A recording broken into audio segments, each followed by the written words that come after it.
नमस्कार छात्रों। आज हम लेखन विभाग के अंतर्गत से निबंध को जानेंगे। प्रश्न क्रमांक 5 में जो 7 अंकों का बड़ा प्रश्न होता है जो कि निबंध लेखन, और बहुत सारे छात्रों के इसी में ही अंक चाहते हुए हमें नज़र आते हैं। उसके बहुत सारे कारण हो सकते हैं।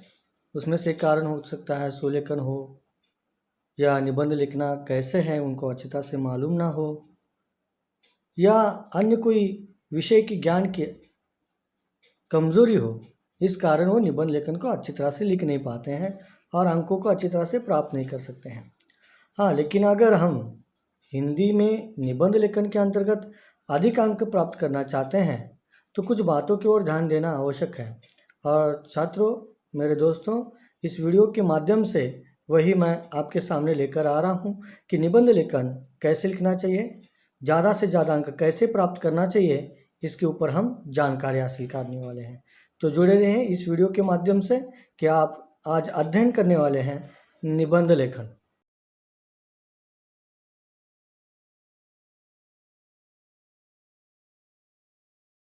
तो छात्रों, पहले हम जानते हैं निबंध का अर्थ। वैसे निबंध की कोई परिभाषा कहीं भी हमें देखने को नहीं मिलती है, लेकिन कुछ साहित्यकारों का कहना है कि यह विधा एक साहित्य में अपनी कल्पनाओं को, विचारों को रखने के लिए एक सशक्त माध्यम है। इस निबंध लेखन के जरिए हम अपने विचारों को अच्छी तरह से प्रकट कर सकते हैं। तो दोस्तों, संक्षिप्त में अगर देखा जाए तो निबंध के बारे में हम ये कह सकते हैं कि एकाध विषय पर विभिन्न मुद्दों को एक क्रमबद्धता से एक श्रृंखला में बांधना, यानी कि और बंध, लेकिन निबंध निराले निराले मुद्दों को लेकर एक विशेष ढंग से एक ढांचे के रूप में उसको बांधना, उसको ही हम निबंध कह सकते हैं। वैसे निबंध की कोई परिभाषा निश्चित ऐसे कही नहीं जा सकती, लेकिन संक्षिप्त में अर्थ है कि हम अपने विषय को, अपने विचारों को, अपने मतों को इस साहित्य के माध्यम से रख सकते हैं। मराठी, हिंदी, अंग्रेजी, संस्कृत ऐसी सभी भाषाओं में यह निबंध का साहित्य प्रकार हमें दिखाई देता है। इसलिए दोस्तों, आज हमको निबंध का अर्थ इस पर स्पष्टता से जानने के लिए मुझसे जुड़े रहिए और सब्सक्राइब कीजिए और लाइक भी कीजिए। तो क्योंकि आगे हम जानने वाले हैं निबंध लेखन के लिए आवश्यक बातें कौन सी है, निबंध की शुरुआत कैसी करें, निबंध का मध्य कैसे लिखें, निबंध का अंत कैसे लिखें, और निबंध लिखते वक्त किन किन बातों की ओर हमें ध्यान देना है।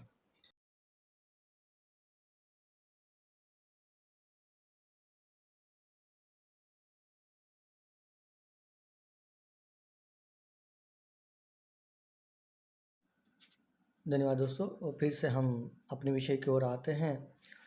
निबंध लेखन की आवश्यक बातें। ये सबसे महत्वपूर्ण मुद्दा है कि निबंध लिखते वक्त हमें किन बातों की ओर ध्यान देना चाहिए, उसके आवश्यक घटक कौन से हैं।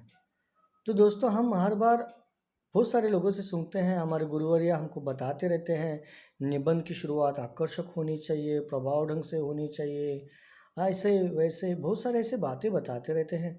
लेकिन आकर्षक, अलंकारिक और प्रभावी यानी क्या, वह इसको कैसे लिखना है, इन बातों को अगर ध्यान से देखेंगे तो हमें कुछ घटकों को अच्छी रूप से जानना आवश्यक है। सबसे बात है कि प्रश्न पत्र में आए हुए विषयों की ओर आपको ध्यान देना है। उन 3 विषयों में से 2 विषयों में से कुछ कुछ प्रश्न पत्रिकाओं में, कुछ योग्यताओं में 5 भी होते हैं। तो हमको ध्यान देना है कि उसमें से एक ऐसे विषय को चुनना है कि जो हम अधिक प्रभावी रीति से लिख सकें। तो पहली बात है दोस्तों कि विषय की जानकारी हमें सकुलता से होनी चाहिए, ऐसे विषय को ही हमको पहले चुनना चाहिए। दूसरी बात है कि उस विषय को अधिक आकर्षक ढंग से हम लिख सकेंगे, उसमें काव्य पंक्तियों का प्रयोग कर सकेंगे, उचित मुहावरे, कहावतों का प्रयोग कर सकेंगे, या यूँ कहिए कि जिस विषय पर हम काव्य पंक्ति बना सकते हैं या लिख सकते हैं, हमको आती है, मुहावरे, कहावतें आती है, एक महान साहित्यकारों के, नेताओं के, विचारवंतों के विचार हमको आते हैं, सुवचन आते हैं, सुभाषित वगैरह आते हैं, तो ऐसे विषय को चुनकर उसमें हमको इस्तेमाल करना चाहिए। दूसरी आवश्यक बात है कि जिन मुद्दों का हमने निकाला है, उन मुद्दों में से अगर पहला परिच्छेद लेना है तो एक मुद्दा पूर्णता से स्पष्ट होना चाहिए। दूसरा मुद्दा लिखकर उसका एक परिच्छेद या अनुच्छेद हमको बनाना चाहिए। यानी कि कहने का अर्थ है कि हर एक मुद्दे को हमें अलग अलग अनुच्छेद बनाने हैं। अभी सोचो कि जैसे कि हमने पहले प्रस्तावना ली है, तो प्रस्तावना के लिए एक परिच्छेद चाहिए। उसके बाद कुछ कारण दिए हैं तो उसके लिए एक परिच्छेद चाहिए। उसके बाद हमने कुछ समस्याओं के बारे में कथन किया है तो उसका एक परिच्छेद चाहिए, और अंत में उपायों के बारे में बता रहे हैं तो उसका अलग सा परिच्छेद चाहिए। तो एक परिच्छेद पर एक कम से कम 9-10 पंक्तियाँ हम लिख सकते हैं। ऐसे हर एक मुद्दों के ऊपर हमें एक एक परिच्छेद बनाना है। और देखा जाए तो 3 अंकों के लिए एक पन्ना ऐसे समझ लिया जाए तो 7 अंकों को हमको कम से कम पहला पृष्ठ, दूसरा पृष्ठ और 3, यानी कि कम से कम 1.5 या 2 पन्ने हमको निबंध लिखना आवश्यक है। तो इतनी जानकारी हमारे पास जिस विषय की है उसको ही हमको लेखन करना आवश्यक है। उसी के साथ साथ विराम चिन्हों का सही प्रयोग, कारकों का सही प्रयोग, सुलेखन आदि बातों पर भी हमको ध्यान देना आवश्यक है। तो निबंध को चुनते वक्त जो सही जानकारी है, सखोलता से जानकारी है, ऐसे विषय को हम चुनें। और दूसरी बात, उस निबंध को लिखते वक्त उसके व्याकरणिक और कारकों के नेम, व्याकरण के नेम, लिखने का ढंग, उसकी पद्धति, इसके बारे में भी हमको मालूम होना आवश्यक है।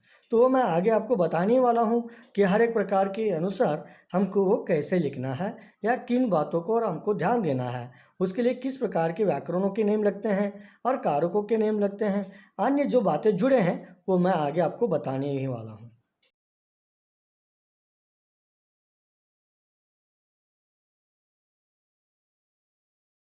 तो चलो तो दोस्तों हम अभी देखते हैं निबंध की शुरुआत कैसी करनी है। कहते हैं कि निबंध की शुरुआत आकर्षक होनी चाहिए, प्रभावशाली होनी चाहिए, यानी कैसे होनी चाहिए। तो विषय के अनुरूप हमें एकाध काव्य पंक्ति का वहाँ पर प्रयोग करना चाहिए। काव्य पंक्ति यानी कि वहाँ 3 या 4 पंक्तियों की होना आवश्यक है, ना कि पूरी कविता। ये भी हमको ध्यान में रखना आवश्यक है। उसी के साथ साथ काव्य पंक्ति नहीं है तो एक छोटा सा उदाहरण, जो 7-8 पंक्तियों का छोटा सा उदाहरण हो, उसको हम इस्तेमाल कर सकते हैं।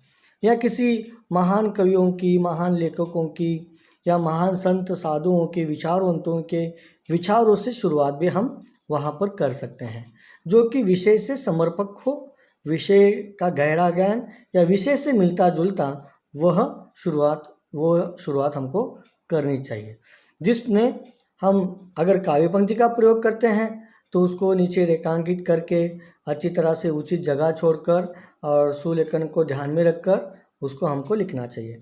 अगर किसी कवि या किसी महान कवि या किसी अन्य कवि के आपने काव्य पंक्ति का प्रयोग किया है तो उसके नीचे कवि के रूप में उनका नाम भी आप दर्ज कर सकते हैं। तो दोस्तों, अगर आपने सुवचन लिया है, कथा ली है, तो जिस ढंग से आपने शुरुआत की है उससे ही मिलता जुलता हुआ आशय या उससे ही संबंधित शब्दों की वाक्य रचना से ही हमें पहला परिच्छेद लिखना आवश्यक है। अगर हम पहला परिच्छेद लिखेंगे, उसमें अगर किसी अन्य विचारवंतों के या स्वयं के कुछ साहित्यिक शब्दों का प्रयोग करेंगे तो वहाँ पर उचित ढंग से चल सकता है। जैसे कि अभी मेरा भारत महान, यह निबंध हमको लिखना है तो हम शुरू में एक आध काव्य पंक्ति का प्रयोग कर सकते हैं। हाँ, जैसे कि देशभक्ति पर बहुत सारे फिल्मों में हमें बहुत सारे गीत मिलते हैं, उसके से 3-4 पंक्ति आप ले सकते हैं। मेरे देश है वीर जवानों का, अलबेलों का, मस्तानों का, हाँ, इन जैसे काव्य पंक्तियों का आप प्रयोग कर सकते हैं। जो भी आपको याद हो, आप स्मरण किया हो या आपको याद आता हो, उन काव्य पंक्ति से आप शुरुआत कर सकते हैं। तो दोस्तों, अभी आपको पता चला होगा कि आकर्षक शुरुआत, प्रभावशाली शुरुआत यानी क्या है। तो कविताओं का इस्तेमाल करना या महान लोगों के विचारों को प्रस्तुत रूप में, संक्षिप्त रूप में हमें शुरुआती रूप में लिखना, या किसी लोकोक्तियों को लिखना, मुहावरे कहावतों का प्रयोग करके लिखना, या एक आध छोटे से उदाहरण को रखकर लिखना, जो कि आकर्षक शुरुआत हमको लगे। कभी कभार आत्मकथनात्मक निबंध में हम वहाँ पर शुरुआत काव्य पंक्ति से या अन्य बातों से करने में जो थोड़ी सी तकलीफ होती है, लेकिन उसकी शुरुआत भी हम आकर्षक ढंग से, अलग ढंग से हम कर सकते हैं। जैसे पाठ्य पुस्तक की आत्मकथा, अगर ये निबंध लिखना है तो शुरू में तो हम काव्य पंक्ति का प्रयोग नहीं करेंगे, लेकिन शुरुआत करते वक्त ही वो आकर्षक लगनी चाहिए। कि जैसे कि मैं एक दिन अचानक से पुस्तकालय में चला गया था और चारों ओर निरभ्र शांतता फैली हुई थी। लेकिन अचानक से एक किताब मेरे आंखों के सामने आ गई और वो किताब चिल्ला चिल्ला कर मुझे कह रही थी। तो इस प्रकार से आप अलग ढंग से शुरुआत कर से निबंध को आगे बढ़ा सकते हैं। आशा करता हूँ कि आपको निबंध की आकर्षक शुरुआत कैसे करें इसके बारे में अच्छी तरह से जानकारी मिली होगी। तो आगे हम देखते हैं कि इसका मध्य कैसे होना चाहिए और अंत कैसे होना चाहिए।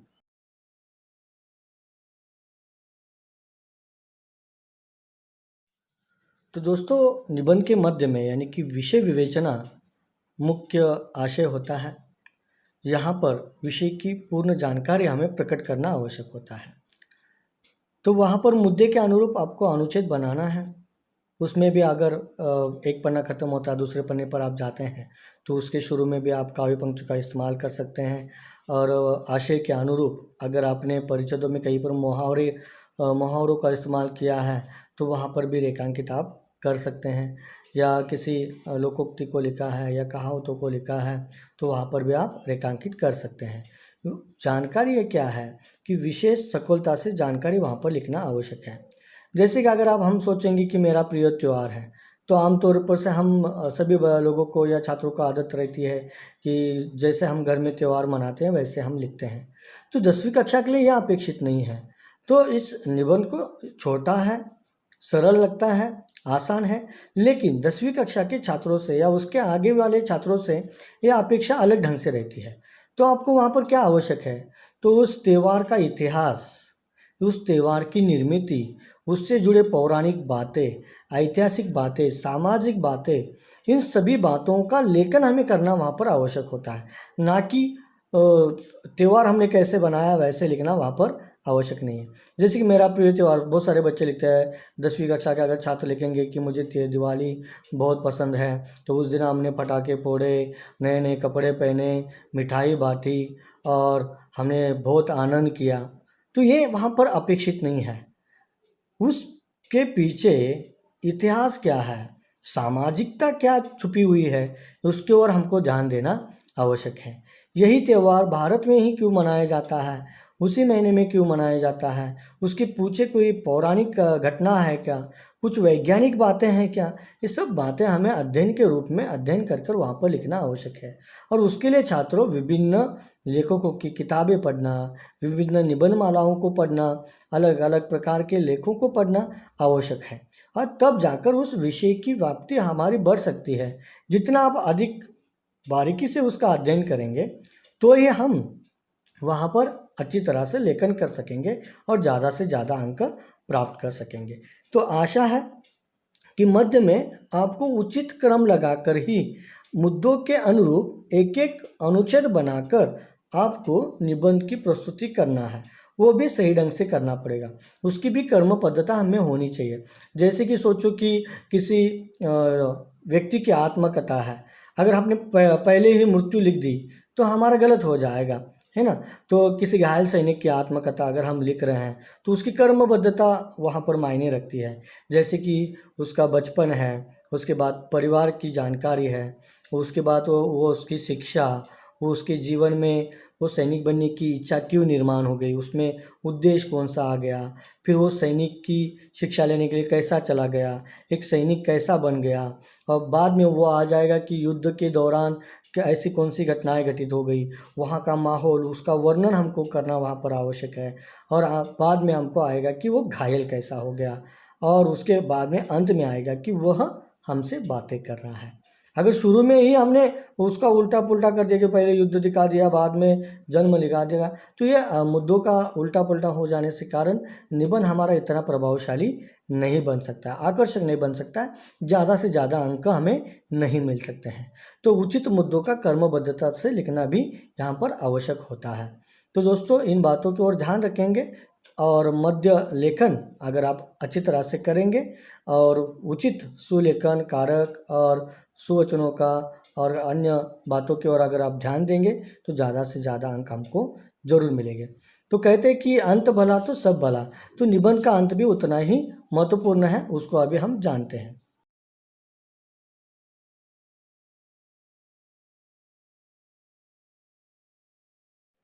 तो दोस्तों, अभी हम जानते हैं कि निबंध का अंत किस प्रकार से होना चाहिए।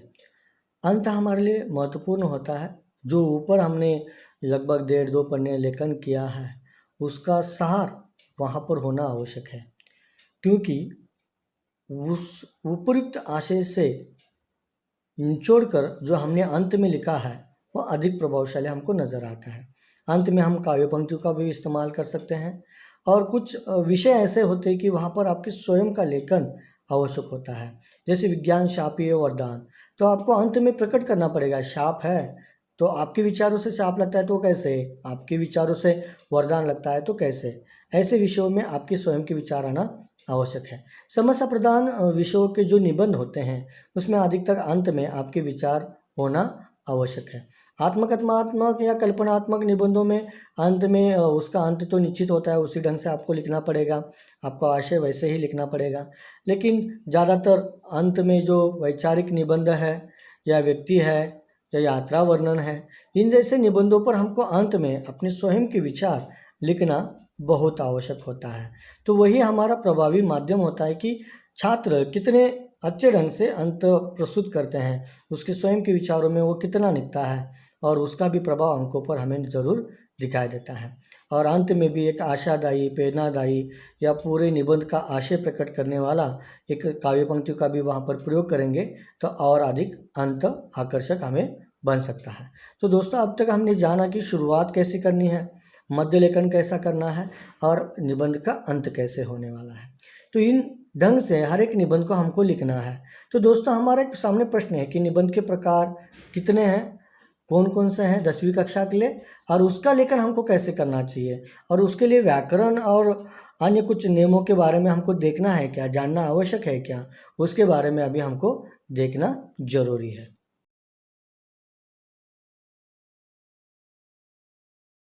तो दोस्तों, विशेष रूप से हम 10वीं कक्षा की ओर अगर देखेंगे, 10वीं कक्षा के लिए निबंध के प्रकार कौन से पूछे जाते हैं, तो ज़्यादातर है कि आत्मकथनात्मक निबंध है, वैचारिक निबंध है, वर्णनात्मक निबंध है, चरित्रात्मक निबंध है, कल्पना प्रधान निबंध है। तो आत्मकथनात्मक निबंध में तो किस प्रकार के विषय आते हैं? टूटे पेड़ की आत्मकथा, घायल सैनिक की आत्मकथा, फटी पुस्तक की आत्मकथा, मुरझाए फूल की आत्मकथा, इन जैसे विषयों का समावेश होता है।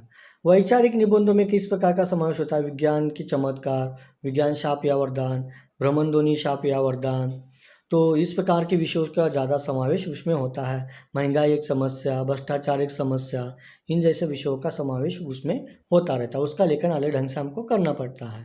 उसके बाद है वर्णनात्मक निबंध है। तो वर्णनात्मक निबंध के विषय अलग ढंग से रहते हैं। नदी किनारे 1 घंटा, मेरी यादगार से, इस प्रकार से यात्रा वर्णन पर निबंध हो सकते हैं। तो उसका लेखन का ढांचा अलग है, उसकी लेखन पद्धति अलग है, वो मैं आगे आपको बताने ही वाला हूँ। उसके बाद है चरित्रात्मक निबंध, ये जो कि महत्वपूर्ण निबंध है, और उसी के साथ साथ उतना ही हमें अध्ययनात्मक या अंकों के बारे में सोचने वाला भी विषय है। अगर किसी व्यक्ति के बारे में हमको सही सही जानकारी हो तो ही हम इस निबंध को लिखना चाहिए, क्योंकि इसमें विषय होता है मेरा प्रिय लेखक, मेरा प्रिय कवि, मेरा प्रिय खिलाड़ी। ऐसे विषयों को लिखते वक्त हमको एक बात ध्यान में रखनी है कि उस व्यक्ति की पूरी जानकारी हमारे पास होना आवश्यक है। उसका पूरा नाम, उसके परिवार के बारे में जानकारी, उसके बचपन की बातें, उसकी प्रेरणादायी घटना, उसकी कृतित्व को, व्यक्तित्व को, इन सारे बातों को जानना आवश्यक होता है और उसका अध्ययन भी होना आवश्यक है। अगर वह आपको भली भांति मालूम हो तो ये ऐसे निबंधों की ओर मुड़े, अन्यथा अंक जाने की संभावना ज़्यादा रहती है, क्योंकि वहाँ पर अपनी कल्पनाओं को ज़्यादा रंगीत या आकर्षक ढंग से आप प्रस्तुत नहीं कर सकते हैं। जो वास्तव है, जो सही है, जो सत्य है, उसका ये अधिक लेखन आपको वहाँ पर करना पड़ता है। तो एक अध्ययनात्मक विषय होने के कारण जिन छात्रों का अध्ययन अच्छा है और उस व्यक्ति के बारे में पूर्ण जानकारी आपके पास है, तो ऐसे विषय को लिखने के लिए आप ले सकते हो। और अंत में है कि जो कि कल्पना प्रधान विषय है, वो तो विषय बहुत अच्छा है। छात्र उसमें बहुत सारी कल्पनाओं को लेते हैं, जो आप आमतौर पर आप कहते हो कि एड़ी हाँकता है, लंबे लंबे हाँकता है। हाँ, तो ऐसे छात्रों के लिए ये ऐसे विषय बहुत भाते हैं, या वो छात्र अधिक अच्छी तरह से लेखन कर सकते हैं, जो आपकी भाषा में लंबी लंबी छोड़ता है। ऐसे छात्रों के लिए कल्पना प्रधान निबंध बहुत आकर्षक रहता है। जैसे कि इसमें विषय होते हैं, यदि मैं मोबाइल न होता तो, यदि बारिश नहीं होती तो, यदि परीक्षाएँ नहीं होती तो, इन जैसे कल्पनाओं के ढंग पर अगर मगर यदि ऐसे शब्दों का प्रयोग इसमें अधिक होता है। तो इसके लिए भी किन नियमों का पालन करना चाहिए, उसको कैसे लिखना चाहिए, उसके बारे में आगे आपको मैं बताने वाला हूँ।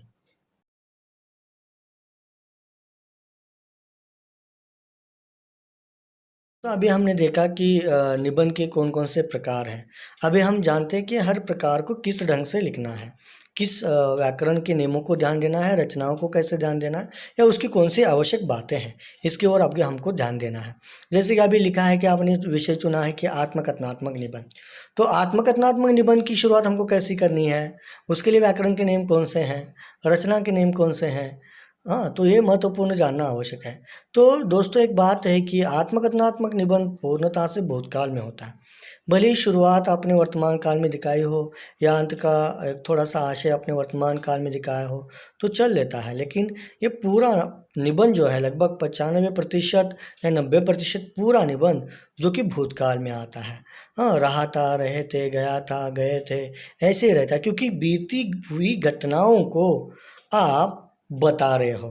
तो बीता हुआ समय आप बता रहे हो तो जायज़ है कि उसको आपको भूतकाल में ही लिखना पड़ेगा। तो वाक्य की शुरुआत हमेशा प्रथम पुरुषवाचक सर्वनाम रहेगा और अंत में क्रिया आपकी भूतकाल रूप में दिखाई देगी। तो ये बात आपको आत्मकथनात्मक निबंध लिखते वक़्त ध्यान देना बहुत ही आवश्यक है। दूसरा प्रकार है कि वैचारिक निबंध। अभी यहाँ पर भूतकाल हो या वर्तमान काल हो या भविष्य काल हो, जिस प्रकार से आप लेखन के उदाहरण लेते हो, मुद्दे लेते हो, तो ये तीन ही काल में आप उसका लेखन कर सकते हो। लेकिन उसके लिए आपको अधिक जानकारी होना आवश्यक है, सखोलता से जानकारी होना आवश्यक है। जैसे अभी मैंने बताया कि विज्ञान के चमत्कार, यह अभी क्या है कि वैचारिक निबंध है। तो विज्ञान यानी क्या आपको पहले प्रकट करना पड़ेगा, फिर विज्ञान से निर्मित घटनाओं को घटकों को आपको बताना पड़ेगा। उसमें फिर देश की उन्नति कैसे होगी यानी कि मानव की उन्नति कैसे होगी, समाज में परिवर्तन कैसे आ गया, नई-नई बातें कौन से आ गई, उसका थोड़ा-सा इतिहास विज्ञान का आपको बताना पड़ेगा। और अंत में आते-आते आज के काल में जो नई-नई चल रही खोजबीन है, नए-नए विज्ञान की जो बातें हैं, विज्ञान का जो नया रूप है, वो भी आपको बताना पड़ेगा और अंत में एक परिच्छेद में चमत्कार क्यों लगता है, ये भी आपको प्रकट करना पड़ेगा। या महँगाई एक समस्या है या भ्रष्टाचार एक समस्या है, ऐसे वैचारिक निबंध को लिखते वक़्त पहले हमको परिभाषा लिखनी है और बाद में वो उसकी निर्मित यानी कि उसके कारण लिखने हैं, उसके बाद उसके परिणाम लिखने हैं, उसके बाद उसके उदाहरण लिखने हैं, उसके बाद उसका उपाय लिखना है। अभी यहाँ पर कोई व्याकरण का नियम नहीं, किसी भी काल में आप लिख सकते हो, लेकिन शुद्धता की ओर और कारकों की ओर आप तो ध्यान देंगे। जितना आपका शुद्ध लेखन अच्छा है, उतने आपको वहाँ पर अधिक अंक प्राप्त हो सकते हैं। या विषय का गहरा ज्ञान जितना है, वहाँ पर आवश्यक है। विषय का गहरा ज्ञान सबसे आवश्यक है, उसके लिए थोड़ा-सा अध्ययन करना आपके लिए ज़रूरी है। उसके बाद है कि वर्णनात्मक निबंध। वर्णनात्मक निबंध को लिखते वक़्त आपको बहुत ही कल्पकता का इस्तेमाल करना है, छोटी-छोटी बातों का आपको वर्णन करना है।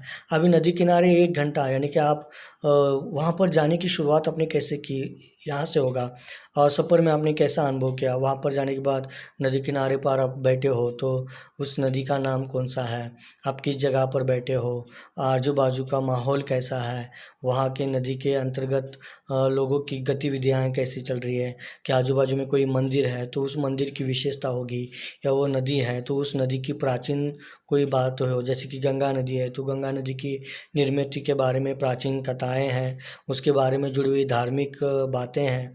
इन सभी बातों का विवरण और जैसे कि उसमें भूतकाल के रूप में आपको वो लिखना पड़ेगा। और जो चर्चात्मक रूप से आप छात्रों के साथ संवाद कर रहे हैं, वहाँ पर आपने खेला है या कुछ बातें हो गई है, कुछ घटनाएँ देखी जो यादगार बन गई है, इसका सारा वर्णन आपको भूतकाल में करना है। और वहाँ पर भी प्रथम पुरुषवाचक सर्वनाम मैं, हम से वाक्य की शुरुआत हो जाएगी और अंत में अधिकतर आपको क्रिया जो है वो भूतकाल में लिखेंगे, पूर्ण हो या अपूर्ण हो या सामान्य हो।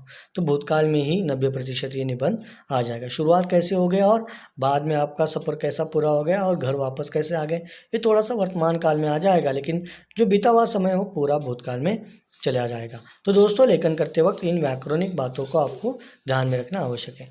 उसके बाद है जो चरित्रात्मक है। मैंने अभी कुछ देर पहले आपको बता दिया कि चरित्रात्मक निबंध लिखते वक्त उस व्यक्ति की पूरी जानकारी हमको होना आवश्यक है, जैसे कि उसका जन्म स्थल, उसकी जन्म तारीख, उसके माता पिताओं का नाम, उसके बचपन के गतिविधियों के बारे में हमको मालूम होना चाहिए, उसके पूरी पारिवारिक जानकारी हमको होना आवश्यक है, उसके व्यक्तित्व कृतित्व को जानना आवश्यक है। तो ये भी निबंध ज़्यादातर भूतकाल में चला जाएगा, मेरे प्रिय वैज्ञानिक मेरे, या उनके बारे में अगर आज के बारे में आप लिख रहे हैं तो वर्तमान काल में भी आ सकता है, या वो आपको जीवन में कुछ प्रेरणा देकर जाएंगे तो एक आध दूसरा वाक्य भविष्य काल में भी आ सकता है। तो इसमें वर्तमान काल और भूतकाल दोनों को मिलाकर ये निबंध थोड़ा थोड़ा बन सकता है, लेकिन उनका बचपन की सारी बातें बताते हो तो वहाँ पर भूतकाल में ही रहेगा, उनका बचपन हुआ था, उनके पिताजी का नाम ये है, वहाँ पर अगर वाक्य रचना में थोड़ा सा वर्तमान भूतकाल आपका बन सकता है। लेकिन ध्यान में रखना है कि सही जानकारी और सूक्ष्मता से अध्ययन किया हुआ होने के बाद ही इन विषयों को आप अच्छी तरह से लिख सकते हैं। उसके बाद है कि कल्पना प्रधान निबंध। हाँ, इसको लिखते वक्त कल्पनात्मक लिखना है। तो यहाँ पर ऐसे होता, वैसे होता, अगर मगर, इन जैसे शब्दों का प्रयोग होता है। तो अधिकांश यानी कि 90% ये निबंध जो है कि भविष्यकाल में होगा। जैसे कि यदि मैं अंतरिक्ष में होता तो ऐसा होता, वैसा होता, यदि मैं शिक्षा मंत्री होता तो मैं ये कर देता, वो कर देता, है ना। तो ज़्यादातर अधिकांश जो है वो भविष्यकाल का प्रयोग हमको कर यानी कि आगे जाकर हमारी कल्पनाएं पूरी होने वाली है, आगे के बारे में अगर हम सोच रहे हैं तो आगे का काल बताता है, यानी कि भविष्य काल में हमको इस निबंध को अधिक लेखन करना है। तो छात्रों आपको समझ में आ गया कि 10वीं कक्षा के अंतर्गत हिंदी के लिए जो कुल मिलाकर 5 व्याकरण के प्रकार हैं उनको कैसे लिखना है, व्याकरण के नियमों को कैसे ध्यान में रखना है, किस काल में ध्यान में रखना है, उसकी शुरुआत हमको कैसे करनी है, उसका अंत कैसे करना है, और उसका मध्य कैसे लिखना है, आकर्षक कैसे लिखना है, इन सारी बातों पर हमने अभी यहाँ तक चर्चा की हुई है। और मैं आशा करता हूँ कि आपको ये सारी जानकारी समझ में आई होगी और आपको पसंद भी आया होगा। तो ज़रूर आपको ये पसंद आ गया हो तो सब्सक्राइब कीजिए और वीडियो को लाइक कीजिए। तो आशा करता हूँ दोस्तों कि आपको ये सारे निबंध के बारे में शंकाएं दूर हुई होगी। तो एक बात बचती है कि निबंध का प्रश्न परीक्षा में छुड़ाते वक्त किन बातों की ओर हमको ध्यान देना चाहिए, तो उसको थोड़ा सा संक्षिप्त में हम जानते हैं।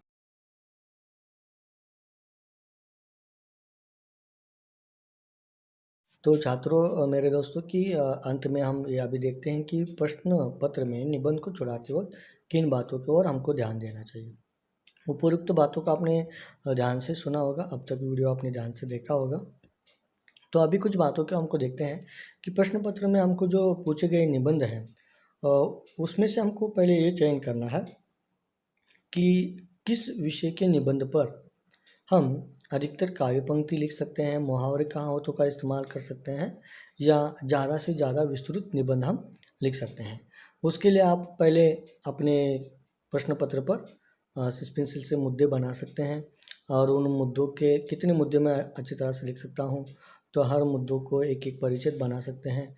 उसके संबंधित भी आप काव्य पंक्ति स्वयं भी बना सकते हैं, या पहले से ही ऐसी कुछ कविताएं आप निकाल के रखिए कि जो सभी प्रकार के निबंधों में हम इस्तेमाल कर सकते हैं, या विषय के अनुरूप आजकल मोबाइल के माध्यम से, नेट के माध्यम से बहुत सारे ऐसे हमको काव्य मिलते हैं, शेर व शायरियाँ मिलती हैं, तो उसको निकाल कर अलग से एक अपने बही में लिख कर रखिए, उसको याद कीजिए और जहाँ पर सही जगह है वहाँ पर उस विषय के अनुरूप आप इस्तेमाल कर सकते हैं।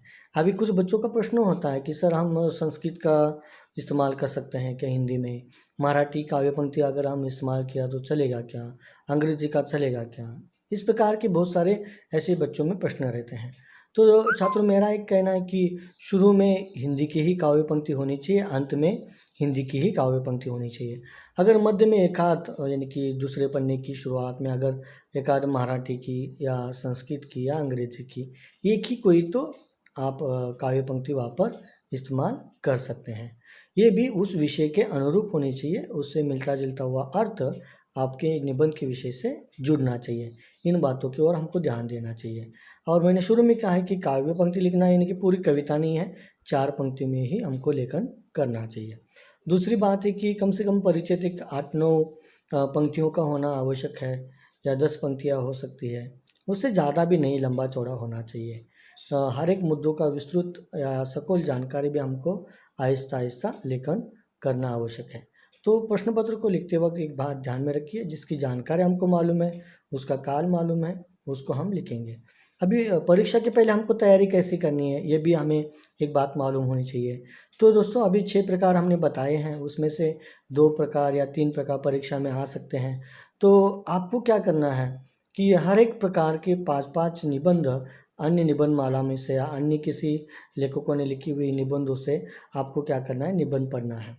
तो आप 5-6 प्रकार के निबंध पढ़ेंगे, जैसे कि अभी कल्पनात्मक निबंध आपने एक 5 प्रकार के पढ़ दिए, या सोचो कि आत्मकथनात्मक निबंध 5 आपने पढ़ दिए, यह घायल सैनिक की आत्मकथा, फटी पुस्तक की आत्मकथा, मुरझाए फूल की आत्मकथा, ऐसे 5-6 विषयों का आपने निबंध पढ़े, तो आपके दिमाग में एक ढांचा तैयार हो जाता है। उसकी लेखन की शैली आपको अच्छी तरह से अनुभव हो जाती है, आपको याद हो जाती है कि हमें किस ढंग से उस निबंध को लिखना चाहिए। और उसके पश्चात हम अपने भाषा में अपने विचारों से अलग अलग उन प्रकारों के एक एक विषय लेकर उसका लेखन कर कर हम तैयारी कर सकते हैं। अब ये प्रश्न 7 अंकों का 10वीं कक्षा में पूछा जाता है, इसलिए हमसे कम से कम 15 मिनट में यह, या ज़्यादातर 20 मिनट में ये निबंध पूरा करना आवश्यक है। हर 6 या 7 मिनट में एक पृष्ठ पूरा होना चाहिए। तो आपका 20 मिनट में 3 पृष्ठ पूर्ण हो जाएंगे, यानी कि लगभग आपका परीक्षा के दृष्टिकोण से 7 अंकों का निबंध पूरा होता हुआ हमें नजर आएगा। इतना विस्तृत लेखन कर सकेंगे, ऐसे ही विषयों को हमको चुनना है और उसके लिए तैयारी करना है। तो दोस्तों 10वीं कक्षा में पाठ्य पुस्तक पर आधारित कौन कौन से निबंध पूछे जा सकते हैं या बनते हैं, ये भी छात्रों का एक प्रश्न रहा था। तो उसके ऊपर भी मैं आपको बताना चाहूँगा कि कौन कौन से विषय उसमें पूछे जा सकते हैं, तो वो भी विषय मैं आपको बता दूंगा।